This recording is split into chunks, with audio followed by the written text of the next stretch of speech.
साथियों, उत्तराखंड में नंदा देवी राज जात यात्रा भी होती है। ये आस्था का उत्सव तो है ही, ये हमारी सांस्कृतिक चेतना का भी जीवंत उदाहरण है, जहां मां नंदा को बेटी मानकर पूरे सम्मान के साथ विदा किया जाता है। इस यात्रा में बहनों बेटियों की भागीदारी इसे विशेष बनाती है।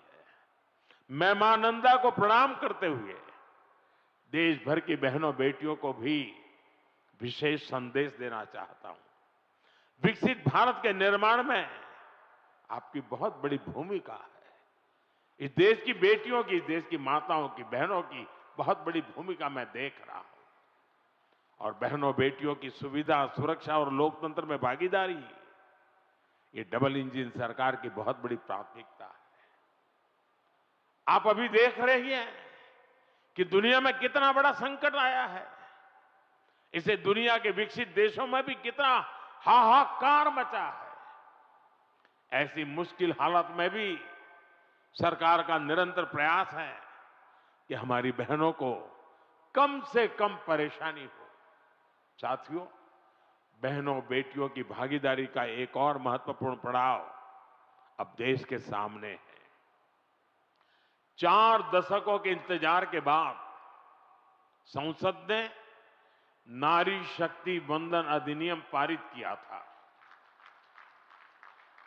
इससे विधानसभा और लोकसभा में महिलाओं के लिए 33% आरक्षण तय हो गया।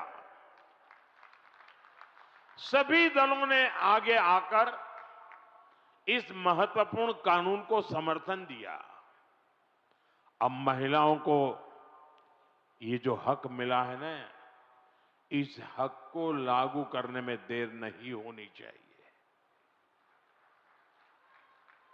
अब ये लागू होना चाहिए।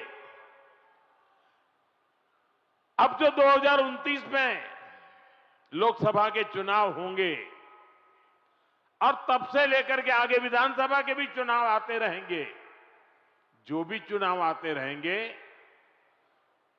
2029 से ही ये लागू हो जाना चाहिए। ये देश की भावना है, ये देश की हर बहन बेटी की इच्छा है। मातृशक्ति की इसी इच्छा को नमन करते हुए 16 अप्रैल से संसद में विशेष चर्चा तय की गई है।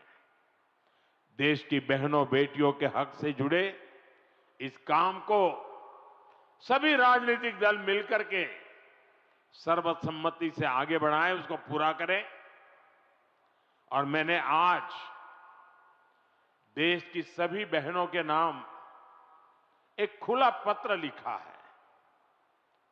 सोशल मीडिया में शायद ये मेरा पत्र आप तक पहुंचा होगा।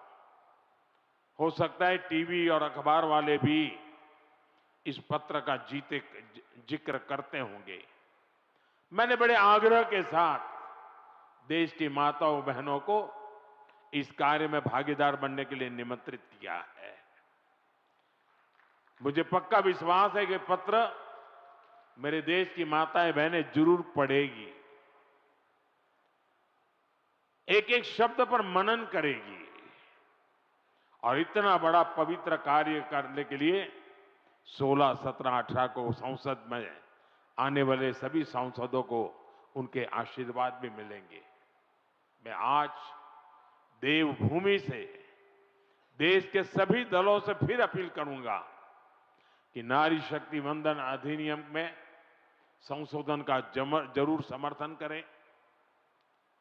2029 में हमारे देश की 50% जनसंख्या हमारी माताएं बहनें, हमारी बेटियां, उनको उनका हक हम देके रहे।